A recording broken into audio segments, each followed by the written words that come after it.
Hey Clean Placers, it is 2 minutes till 9, and this is MangyCat.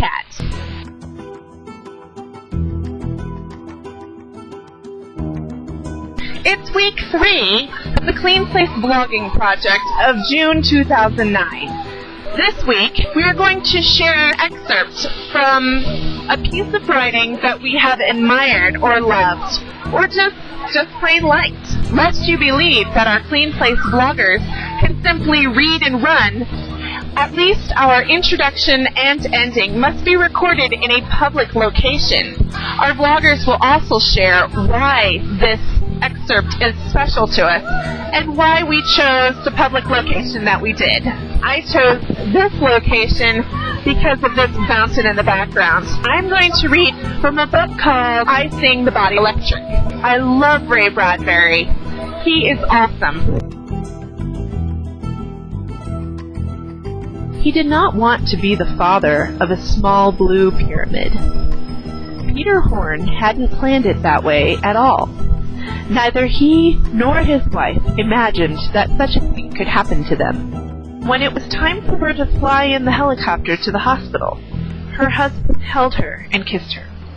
"Honey, you'll be home in 6 hours," he said. "These new birth mechanisms do everything but father the child for you." The helicopter lifted them over the greenway from country to city.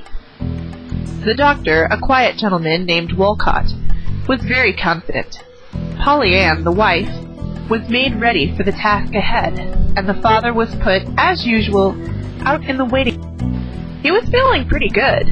This was the first baby, but there was not a thing to worry about. Polly Ann was in good hands. Dr. Walcott came into the waiting room an hour later. He looked like a man who had seen death. Peter Horn, on his third highball, did not move. His hand tightened on the glass, and he whispered, "She's dead." "No," Walcott said quietly. No, she's fine. It's the baby." "The baby's dead then." "The baby's alive, too, but drink the rest of that drink, and come along after me. Something's happened." The something that had happened had brought the entire hospital out into the corridors. People were going and coming from one room to another. As Peter Horn was led through a hallway where attendants in white uniforms were standing around, peering into each other's faces and whispering, he became quite ill. They entered a small, clean room. There was a crowd in the room, looking down at a low table. There was something on the table. A small blue pyramid. The small blue pyramid moved. It began to cry. Peter Horn pushed forward and looked down wildly.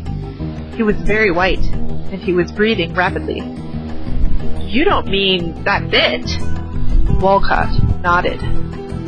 The blue pyramid had 6 blue snake-like appendages and 3 eyes that blinked from the tips of projecting structures. Horn didn't move. "It weighs 7 pounds 8 ounces, someone said.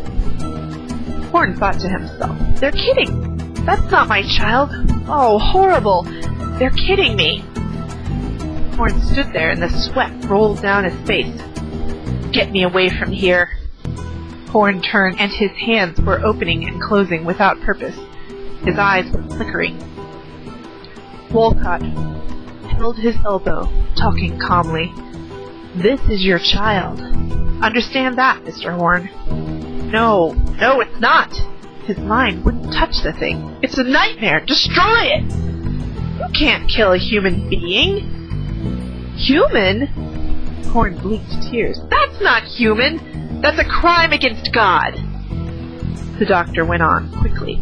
"We've examined this child, and we've decided that it is not a mutant, a result of a gene destruction or rearrangement. It's not a freak, nor is it sick. Please listen to everything I say to you." Horn stared at the wall, his eyes wide and thick. He swayed. The doctor talked distantly, with assurance. The child was somehow affected by the birth pressure.